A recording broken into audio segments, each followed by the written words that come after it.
Integration by parts. Find integration x e power x dx. x e power x dx என்னும் இன்டெகிரேஷனை காண வேண்டும்.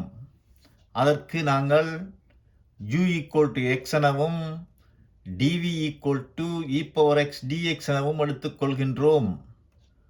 u equal to x ஆக இருந்தால் du equal to dx. dv equal to e power x dx ஆக இருந்தால் v equal to e power x. e power xக்கு integration e power x தான். xக்கு டிஃபரன்ஷியேஷன் dx. இப்பொழுது இன்டெகிரேஷன் பை பார்ட்ஸுக்குரிய ஃபார்முலாவை பார்ப்போம். Integration u dv equal to uv minus integration v du. இந்த ஃபார்முலாவில் சப்ஸ்டிடியூட் பண்ண வேண்டும். இன்டெகிரேஷன் uக்கு பதிலாக x, dvக்கு பதிலாக e power x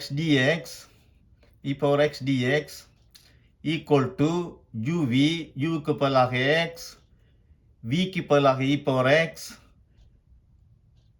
minus integration vக்கு பதிலாக e power x dx, duக்கு பதிலாக dx. சப்ஸ்டிடியூட் பண்ணியிருக்கிறோம். இப்பொழுது integration x e power x dx equal to x e power x minus e power xக்கு integration e power x தான் plus c என வரும்.